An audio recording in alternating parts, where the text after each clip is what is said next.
YS Vivekananda Reddy హత్య ఇప్పుడు AP రాజకీయాలను కుదిపేస్తూ ఉంది. ఈ కేసులోకి సీఎం జగన్ ను ఆయన సతీమణి వైఎస్ భారతికి హత్య తాలూకు రక్తపు మరకలు అంటించేందుకు ప్రతిపక్ష పార్టీలు వారి ఆధీనంలోని మీడియా ప్రయత్నిస్తున్నాయని అధికార వైసీపీ ఆరోపిస్తోంది. వివేక హత్యకు కడప ఎంపీ అవినాష్ రెడ్డికి సంబంధం ఏంటనేది సిబిఐ తేల్చింది. అంతేకాదు ఈ కేసులోని ఓ ఫోన్ కాల్ ఏకంగా సీఎం జగన్ సతీమణి భారతి పిఏ నవీన్ కు వెళ్ళింది. సరిగ్గా హత్య జరిగిన తర్వాత క్రైమ్ సీన్ నుంచి ఎంపీ అవినాష్ రెడ్డి ఈ నెంబర్ కు కాల్ చేశాడు. ఇది నవీన్ నంబర్. అతనిని సిబిఐ ప్రశ్నించింది. అసలు హత్య ఎలా జరిగిందో సిబిఐ కోర్టుకు సమర్పించిన చార్జ్ షీట్ లో ఎలాంటి సంచలన విషయాలు చెప్పిందో చూద్దాం. వైఎస్ వివేకానందరెడ్డి హత్యకు ముందు రోజు అంటే మార్చి 14, 2019 అతని ప్రధాన అనుచరుడు గంగిరెడ్డి వెంటే ఉన్నాడు. మొత్తం వివరాలను హత్య చేయాలి అనుకున్న తన టీం కు చేరేస్తూ ఉన్నాడు. ఆ రోజు సాయంత్రం వైఎస్ వివేక పక్కనే ఉండి గంగిరెడ్డి 2 ఫోన్ కాల్స్ చేశాడు. అవి సునీల్ అనే వ్యక్తికి వెళ్ళాయి. అయితే ఈ గంగిరెడ్డి ఫోన్ చేసినప్పుడు సునీల్ ఆ సమయానికి ఎంపీ అవినాష్ రెడ్డి ఇంట్లో ఉన్నాడు. అతని పక్కన తండ్రి భాస్కర్ రెడ్డి కూడా ఉన్నాడు. అంటే సిబిఐ విచారణ ప్రకారం ప్రధాన సూత్రధారి అవినాష్ రెడ్డి అని తేల్చింది. ఇక ఈ వివేకాను చంపేందుకు గొడ్డలు తెచ్చేందుకు దస్తగిరి కదిరి వెళ్ళాడు. అతనికి సునీల్ ఫోన్ చేశాడు. ఎన్ని గంటల వరకు పులివెందులకు వస్తావని అడిగాడు. రాత్రి 8:30 వరకు గొడ్డలితో పులివెందుల చేరుకుంటాను అన్నాడు దస్తగిరి. ఆ తర్వాత సునీల్ దస్తగిరి వెళ్లి వివేకానందరెడ్డి ఇంటి సమీపంలోనే రాత్రి 11:45 వరకు అక్కడే మద్యం తాగారు. 11:50 వైఎస్ వివేక కారు ఇంట్లోకి వెళ్ళింది. అది చూసి సునీల్ వెంటనే ఉమాశంకర్ రెడ్డికి ఫోన్ చేసి సమాచారం చెప్పాడు. ఆ తర్వాత ఉమాశంకర్ రెడ్డి తన కారులో గంగిరెడ్డిని తీసుకుని వచ్చి వివేక ఇంటి దగ్గర దించాడు. గంగిరెడ్డి వైఎస్ వివేక ఇంట్లోకి వెళ్ళగానే పక్కనే మద్యం తాగుతున్న సునీల్ దస్తగిరిల దగ్గరకు వెళ్లిపోయాడు ఉమాశంకర్ రెడ్డి. అలా రాత్రి 1 అయింది. ఆ తర్వాత అంటే రాత్రి 1:30 వరకు గంగిరెడ్డి వివేక ఇంట్లోనే ఉన్నాడు. తన అనుచరులను లోనికి వచ్చేందుకు వెనుక వైపు ఉన్న డోర్ తెరిచాడు. డోర్ తీయగానే వెనుక నుంచి ప్రహరీ దూకి దస్తగిరి, సునీల్, ఉమాశంకర్ రెడ్డిలు లోనికి వచ్చేశారు. అంత రాత్రి సమయంలో తన ఇంట్లో ఆ ముగ్గురిని చూడగానే ఈ సమయంలో వీళ్ళెందుకు వచ్చారని వైఎస్ వివేక అడిగారు. డబ్బుల లావాదేవీల గురించి మాట్లాడేందుకు వచ్చారని గంగిరెడ్డి చెప్పాడు. కానీ సునీల్ వెంటనే బూతులు తిడుతూ వివేకాను ఛాతిపై కొట్టాడు. మరోవైపు దస్తగిరి చేతిలో ఉన్న గొడ్డలు తీసుకుని ఉమాశంకర్ రెడ్డి నుదుటిపై వివేకాను గట్టిగా కొట్టాడు. ఆ తర్వాత వైఎస్ వివేకానందరెడ్డి కొన ప్రాణంతో ఉన్నారు. అయితే ఈ హత్యంతా కూడా డ్రైవర్ ప్రసాద్ పైకి నెట్టేందుకు బలవంతంగా వైఎస్ చేత ఓ లేఖ రాయించారు. ఆ తర్వాత బాత్రూమ్ లోకి వివేకాను లాక్కుని వెళ్లారు. అక్కడ ఉమాశంకర్ రెడ్డి గొడ్డలతో విచక్షణ రహితంగా నరికి వివేకాను చంపేశాడు. ఆ రోజు రాత్రి దస్తగిరి, సునీల్, గంగిరెడ్డితో పాటు ఓ పొడవాటి వ్యక్తి వెళ్లడం చూశానని వాచ్మెన్ రంగన్న సిబిఐకి చెప్పాడు. ఆ పొడవాటి వ్యక్తే ఉమాశంకర్ రెడ్డి. ఇదంతా అప్రూవర్ గా మారిన వివేక మాజీ డ్రైవర్ దస్తగిరి సిబిఐకి చెప్పుకొచ్చాడు. ఇక ఆ మరునాడు అంటే హత్య జరిగిన రాత్రి తరువాత ఎంపీ అవినాష్ రెడ్డి ఉదయమే రెడీగా ఉన్నారు. బయట వారి ద్వారా తనకు వార్త తెలిసే వరకు వెయిట్ చేసి ఉదయం 6:26 వివేక ఇంటికి చేరుకున్నారు. అప్పటికే స్థానిక నాయకురాలు శశికళ తన వ్యక్తిగత పని కోసం వివేకాను కలిసేందుకు వచ్చింది. ఆమెను చూడగానే వివేక గుండెపోటుతో చనిపోయారని చెప్పాడు అవినాష్ రెడ్డి. అలా ఆ సమయంలో అక్కడ నుంచి గుండెపోటు స్టోరీ బయటకు వచ్చింది. ఇక ఆ తర్వాత వివేక గాయాలకు కట్లు కట్టి రక్తాన్ని శుభ్రం చేయించాడు అవినాష్ రెడ్డి. మరోవైపు సిఐ శంకరయ్యకు ఫోన్ చేసిన అవినాష్ వెంటనే 4 కానిస్టేబుల్తో మీరు రండి, వివేక రక్తపు వాంతులు, గుండెపోటుతో చనిపోయాడని చెప్పాడని సిబిఐ తమ చార్జ్ షీట్ లో వెల్లడించింది. ఆధారాలు చెడగొట్టేందుకు అవినాష్ రెడ్డి చేయాల్సిందంతా చేశాడు. పోలీసులను కూడా తప్పుదోవ పట్టించాడనేది సిబిఐ విచారణలో తెలిసిన అంశం. అయితే అసలు అవినాష్ రెడ్డి ఎందుకు వివేకాను చంపించాలనుకున్నాడు? దానికి కూడా సిబిఐ కారణం చెప్పింది.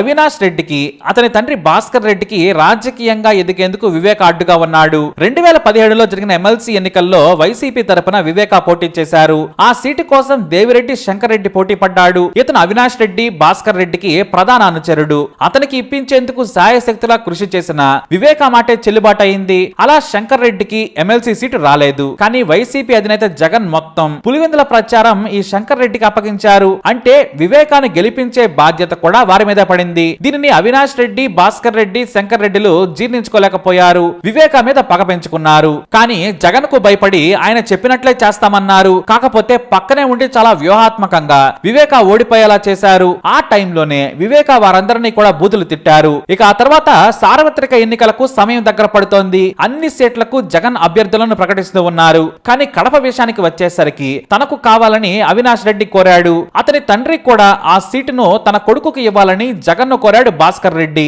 అక్కడే వివేక మళ్లీ అడ్డుపడ్డారు. అది మన ఫ్యామిలీ కంచుకోట. కడప అంటేనే వైఎస్ దగ్గరి కుటుంబానిది. అంటే కడప సీటు సీటు ఇస్తే నాకు ఇవ్వాలి, లేదా విజయమ్మకి ఇవ్వాలి, కాదంటే షర్మిలకు ఇవ్వాలన్నాడు. అంతేకాదు నన్ను కాదంటే నువ్వు పోటీ చేయాలని షర్మిలను కూడా ఒప్పించేశాడు వివేక.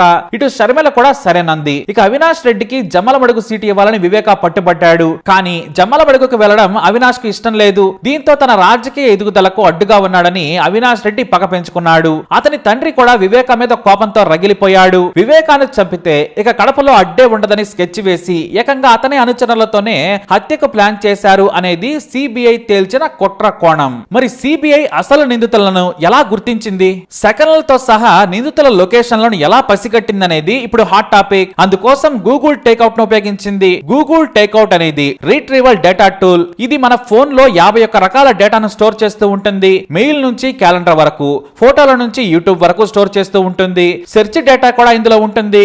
ఇది ఎందుకు ఉపయోగపడుతుందంటే మనం మొత్తం డేటాను బ్యాకప్ చేసుకోవడానికి. మనం ఏది కావాలంటే అది బ్యాకప్ చేసుకోవచ్చు. ఇది తెలియని నిందితులు దానిని ఆన్ లో ఉంచారు. ఇంకేముంది, సిబిఐ మొత్తం లొకేషన్ హిస్టరీని ఢిల్లీలోని ఫోరెన్సిక్ ల్యాబ్ ద్వారా డౌన్లోడ్ చేయించింది. వాళ్ళు వాడేది మొత్తం ఆండ్రాయిడ్ ఫోన్లే. అందుకే A1 నిందితుడు గంగిరెడ్డి నుంచి సునీల్ తో మాట్లాడినప్పుడు 6 గంటల 14 నిమిషాల నుంచి 6 గంటల 33 నిమిషాల వరకు అవినాష్ రెడ్డి ఇంట్లో ఉన్నాడని పక్కాగా సెకన్లతో సహా డేటా తీసింది సిబిఐ. అదే గూగుల్ టేక్అవుట్ ద్వారా శంకర్ రెడ్డి అనుచరుడు వివేక ఇంటికి బస్టాండ్ కి మధ్య పలుమార్లు తిరిగినట్లు గుర్తించారు. ఇలా నిందితులంతా ఏ సమయానికి ఎక్కడ ఉన్నారు, గోడ ఎన్నింటికి దూకారనేది తెలిసింది. వారి జేబులో ఉన్న ఫోనే పెద్ద పోలీసుల లొకేషన్ ను గుర్తిస్తుందని తెలుసుకోలేకపోయారు. అదే గూగుల్ టేక్అవుట్ నుంచి లొకేషన్ హిస్టరీ మొత్తం డౌన్లోడ్ చేశారు. మామూలుగా క్రిమినల్స్ మ్యాప్స్ ను డిజేబుల్ చేస్తారు. అందుకే మనం ఎక్కడైనా ఫోటోలు దిగితే చాలు మనకు లొకేషన్ తో పాటు ఏరియా పేరుతో సహా గూగుల్ ఫోటోల్లో కనిపిస్తాయి. దానికి కారణం గూగుల్ టేక్అవుట్. ఇది వాస్తవానికి మన కోసం గూగుల్ ఏర్పాటు చేసిన టూల్. కానీ హంతకులను పట్టుకోవడానికి ఇది ఉపయోగపడుతోంది. ఒకసారి మీరు లొకేషన్ కి వెళ్లి స్విచ్ ఆఫ్ చేసినా సరే ఆ లాస్ట్ లొకేషన్ మీ అకౌంట్ లో సేవ్ అయిపోతుంది. నెట్ ఆన్ చేసి ఉంటే చాలు. అలా నిందితులను లొకేషన్ ఆధారంగా 68 పేజీల పిటిషన్ లో వెల్లడించింది సిబిఐ. సరే, ఇక్కడ వరకు సిబిఐ తేల్చారు. మరి ఇక్కడే ప్రతిపక్షాలు డిమాండ్ చేస్తూ ఉన్నాయి. జగన్ కు అతని భార్యకు ఏమైనా వీటితో సంబంధం ఉందా?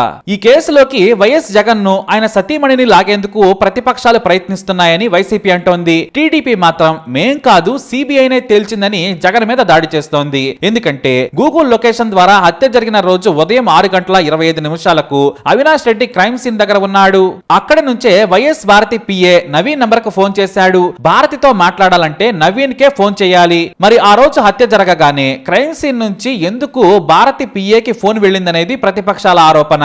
ఈ నవీన్ ను సిబిఐ కూడా ప్రశ్నించింది. హత్య జరిగిన తర్వాత అవినాష్ భారతితో ఏం మాట్లాడాడో ఎందుకు బయటపెట్టలేదు? సిబిఐ చెప్పే వరకు ప్రజలకు ఎందుకు చెప్పలేదు? మీకు తెలిసే ఈ స్కెచ్లు అమలు చేశారా అని ప్రశ్నిస్తున్నాయి ప్రతిపక్షాలు. ఇక రెండవ కారణం, వైఎస్ జగన్ నాడు ప్రతిపక్షంలో ఉండగా చంద్రబాబే మా బాబాయిని హత్య చేయించాడని హోరెత్తించి ఎన్నికల్లో లబ్ధి పొందారు. అంతేకాదు సిబిఐ విచారణ చేయించాలని నాటి సీఎం చంద్రబాబును డిమాండ్ చేశారు. కానీ సీఎం కాగానే సిబిఐ విచారణ అక్కర్లేదన్నారు. చివరకు వివేక కూతురు తన తండ్రి హత్యను తొందరగా తేల్చాలని కోరినా కూడా జగన్ పట్టించుకోలేదు. చివరకు కోర్టు కారణంగా సిబిఐ విచారణ వేసింది. అదే సిబిఐ ఎంపీ అవినాష్ రెడ్డి హత్య చేయించాడని చెబుతుంటే ఎందుకు పార్టీ నుంచి సస్పెండ్ చేయడం లేదు, ఎందుకు రక్షిస్తున్నావు అని ప్రతిపక్షాలు ప్రశ్నిస్తున్నాయి. ఇక ముఖ్యమంత్రి కాగానే వివేక హత్య కేసులోని నిందితులను తేల్చేస్తామని మీ సోదరి సునీత ఆశపడ్డారు. ఆమె కన్నీళ్లు పెట్టుకున్నా ఎందుకు కనికరించలేదు? క్రిమినల్ విచారణలో ఆరితేరిన ఐపీఎస్ లో ఉన్నా ఎందుకు ఉపయోగించుకోలేదు? సిబిఐ విచారణ వరకు వెళ్లదనే కదా మీరు తెలిసిన అవినాష్ రెడ్డి మా తమ్ముడని రక్షిస్తున్నారని టీడీపీ నేతలు ఫైర్ అవుతున్నారు. గొడ్డలి పొడితో గెలిచి సొంత బాబాయిని ఎన్నికలకు వాడుకుని చంపేశావు, న్యాయం చేయమంటే సొంత సోదరుని ఏడిపించావు. ఇప్పుడు సిబిఐ తేల్చేసింది మీ బాబాయ్ భాస్కర్ రెడ్డి తమ్ముడు అవినాష్ రెడ్డిని నిందించింది. ఎందుకు మీరు మీ బాబాయిని హత్య చేశారని సిబిఐ అంటున్నా కూడా మాట కూడా మాట్లాడటం లేదని టీడీపీ ఫైర్ అవుతోంది. హంతకులను ఎందుకు వెంటేసుకుని తిరుగుతున్నామని ప్రశ్నిస్తున్నాయి ప్రతిపక్షాలు. వైఎస్ జగన్ ను సరిగ్గా కళ్ళలోకి చూడాలంటేనే అవినాష్ రెడ్డి అతని తండ్రి భయపడతారు. అలాంటిది వివేకాన్ని హత్య చేసేంత ధైర్యం జగన్ కు తెలియకుండా వచ్చిందా? వారికి హత్య అనే ఆలోచన చేసేంత దమ్ముందా? ఆయన ఆశీస్సులతోనే చేశారు, లేదంటే జగన్ కు నిజంగా వివేక మీద ప్రేమ ఉంటే ఈ పాటికి రాజకీయంగానే కాదు అన్ని రకాలుగా అవినాష్ రెడ్డి ఫ్యామిలీని తొక్కేసేవారు. మీరు ఇంకా వెనకేసుకొస్తున్నారంటే మీకు తెలిసే జరిగిందా అని ప్రతిపక్షాలు మాట్లాడుతూ ఉన్నాయి. కానీ వైసీపీ మాత్రం ప్రతిపక్షాల వాదనలకు కౌంటర్ ఇస్తూనే ఉంది. హంతకులను కోర్టు తేల్చనుంది. జగన్ కు వ్యక్తిగతంగా కేసులు ఎంతలా వేధించాయో తెలుసు. ఎందుకంటే ఇప్పటికే జగన్ జైలుకు వెళ్లి వచ్చాడు. ఆయన బెయిల్ మీద బయటన్నాడు. తన కేసులను న్యాయస్థానంలో ఎదుర్కొంటున్నారు. ఇలాంటి సమయంలో వివేకాన్ని చంపించి తన పొలిటికల్ కెరీర్ ను ముగించుకుంటారా? ఆయన కేసుల మాఫీకి బీజేపీతో మోడీతో సఖ్యతగా ఉంటున్నారని అందరూ విమర్శిస్తున్నారు. జగన్ హస్తం ఉంటే సిబిఐ ఎంక్వైరీని ఏమార్చలేరా? అదే నిజమైతే తన తమ్ముడిని చెప్పుకునే అవినాష్ రెడ్డి పేరు బయటకు రాకుండా చేసుకోగలరా? ఆయనకు అంత పవర్ లేదా అని విమర్శిస్తూ ఉన్నారు. జగన్ సిబిఐ విచారణలో వేలు పెట్టలేదు, నిష్పక్షపాతంగా ఉండాలనే ఆయన అధికారులకు స్వేచ్ఛనిచ్చారని వైసీపీ నేతలు చెబుతున్నారు. అసలు సిబిఐ విచారణను మొదట కోరింది జగనే. ఇప్పుడు ఆయన అనుచరుడు తమ్ముడు అవినాష్ రెడ్డిపై సిబిఐ కేసు పెట్టింది. ఇందులో బీజేపీ సాయం ఏమీ లేదు. నిజంగా చేసి ఉంటే ఇంత వేగంగా విచారణ ముగిసేది కాదు. అసలు అవినాష్ రెడ్డి పేరు బయటకు వచ్చేదే కాదు. తన బాబాయ్ హత్యకు కారణమైన వారిని ఆయన ప్రొటెక్ట్ చేయడం లేదనడానికి ఇది ఉదాహరణ అని వైసీపీ నేతలు బలంగా చెబుతున్నారు. బాబాయ్ని చంపిన వారు బంధువులైనా బయట వారైనా సరే కోర్టులోనే శిక్ష పడుతుంది. హంతకులని రుజువైన రోజున తాను చర్యలు తీసుకుంటామని వైసీపీ నేతలు వాదిస్తూ ఉన్నారు. వివేక హత్య తర్వాత తన సోదరి సునీత కానీ మరో సోదరి షర్మిల కానీ ప్రతిపక్షాలకు ఆయుధాలను ఇస్తూ రాజకీయంగా ఇబ్బంది పెడుతున్నారని ఆయన ఆవేదనలో ఉన్నారు. ఒకసారి కోర్టు కేసుల్లో ఉన్న వ్యక్తి సీఎం అయ్యేందుకు ఎంత కష్టపడ్డారు, అలాంటిది హత్య చేయించి మళ్లీ రాజకీయ జీవితానికి ముగింపు చేసుకుంటారా అని జగన్ సన్నిహితులు ప్రశ్నిస్తూ ఉన్నారు. ఏది ఏమైనా సరే ఈ కేసు ఇప్పట్లో తేలేలా కనిపించడం లేదు. ఒక హత్య కానీ 1000 చిక్కుముడులు ఇందులో ఉన్నాయి అనే కామెంట్స్ వినిపిస్తూ ఉన్నాయి. మరి వివేక హత్య కేసుపై మీ అభిప్రాయం ఏంటి? తప్పకుండా కామెంట్ ద్వారా తెలియజేయండి. ఈ వీడియోలో మొత్తంగా వైఎస్ వివేక హత్య ఎలా జరిగింది, దాని గురించి సిబిఐ ఏం చెప్పింది, ఎలా నిందితులను పట్టుకుంది, అలాగే వైఎస్ అవినాష్ రెడ్డి ఎందుకు వివేకాను హత్య చేయాలనుకున్నాడు, ఆ కారణం సిబిఐ ఏం చెప్పింది, జగన్ కు ఈ హత్యతో సంబంధం ఉందని ప్రతిపక్షాలు అంటున్నాయి, కానీ వైసీపీ నేతలు మాత్రం కాదు అని వాదిస్తూ ఉన్నారు. వీటన్నింటిపై కామెంట్ ద్వారా తప్పకుండా తెలియజేయండి. ఈ వీడియోని లైక్ చేయండి, షేర్ చేయండి, మా ఛానల్ సబ్స్క్రైబ్ చేసుకోండి.